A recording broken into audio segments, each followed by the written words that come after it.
Oh la la la, oh la la la la la.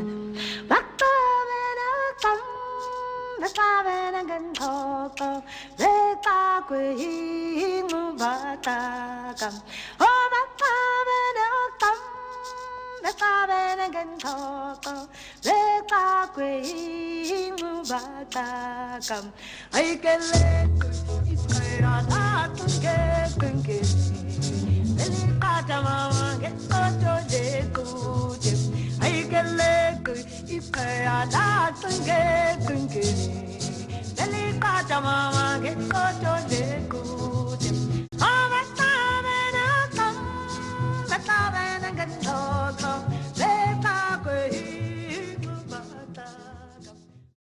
The legendary woman was born on March 4, 1932.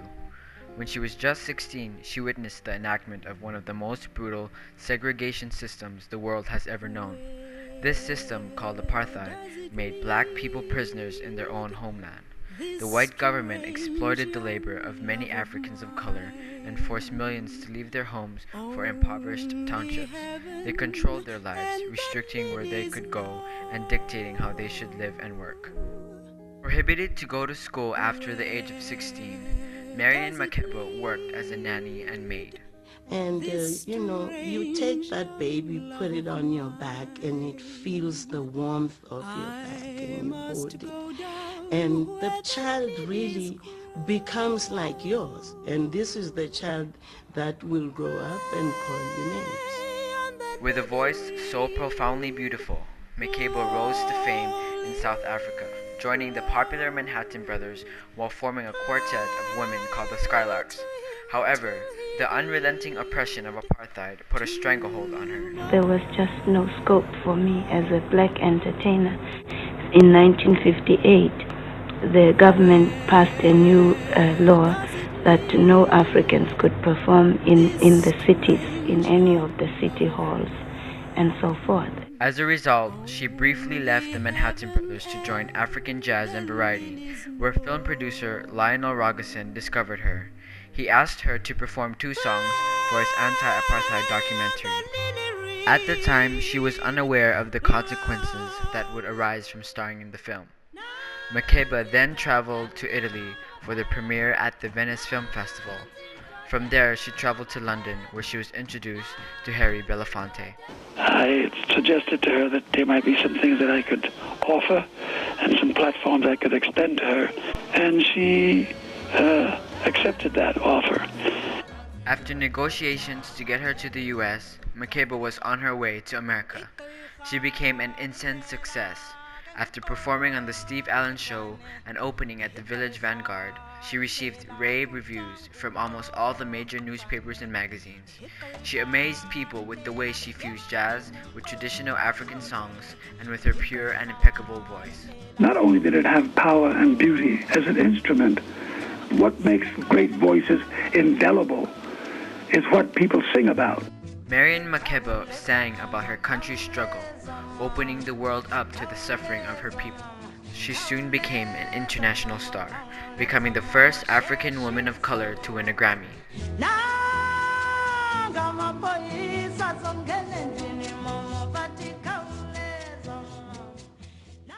Meanwhile, the situation in South Africa worsened. It happened on Monday, March 21st, 1960. Several hundred natives gathered peaceably to protest the pass laws. Police, mounted on tanks, opened fire. 69 natives were killed, 176 wounded. It was then Makeba's mother decided to send Bongi, Makeba's daughter, to the US. On the teeming sandy beaches, in the summer heat It was during this tragedy where she learned of her exile. She wanted to go home for her mother's funeral, but the South African consulate refused to allow her back in the country.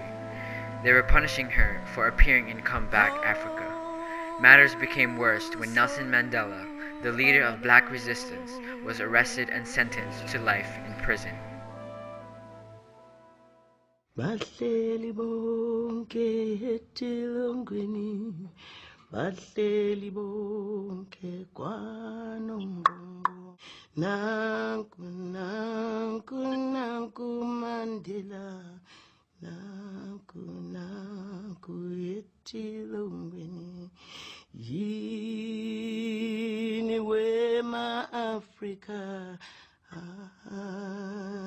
zoteni. She used her fame to be able to get to the media and to let the world know how much we were suffering here. I ask you and all the leaders of the world, would you act differently? Would you keep silent and do nothing if you were in our place? Would you not resist if you were allowed no rights in your own country because the color of your skin is different to that of the rulers? And if you were punished for even asking for equality? I appeal to you and through you to all the countries of the world to do everything you can to stop the coming tragedy. I appeal to you to save the lives of our leaders, to empty the prisons of all those who should never have been there. Married to Stokely Carmichael in 1968, she moved to Guinea, becoming their ambassador to the UN. She continued to draw attention to the suffering of her people, performing shows in Europe and Africa. Soweto blues, Soweto blues, Soweto blues, Soweto blues.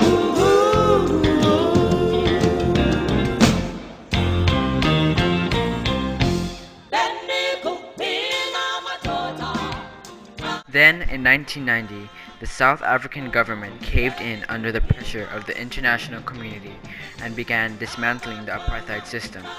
Nelson Mandela was released from prison and convinced Makeba to come back, and after 31 years of exile, she returned to her homeland. The first democratic election was held in 1994, marking the end of apartheid.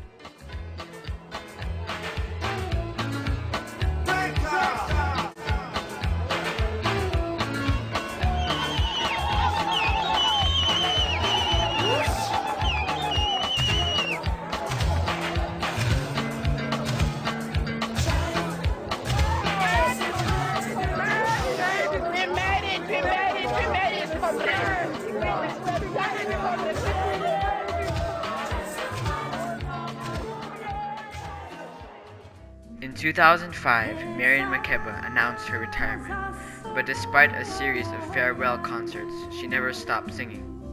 Then, the fateful day came in Italy on November 9, 2008. While performing at a concert, Miriam Makeba collapsed on stage. Her last audience and her last applause accompanied her as she was rushed to the nearest clinic. Unable to revive her, she was pronounced dead the next day. Throughout her lifetime, Miriam Makeba suffered her own tragedies. In spite of this, she chose to carry the burden of her people.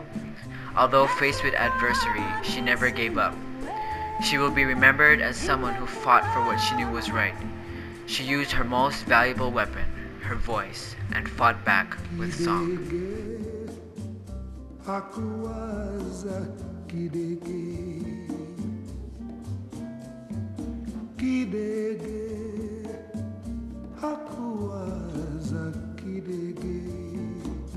engekuwa maliwe engekuwa dada nazimba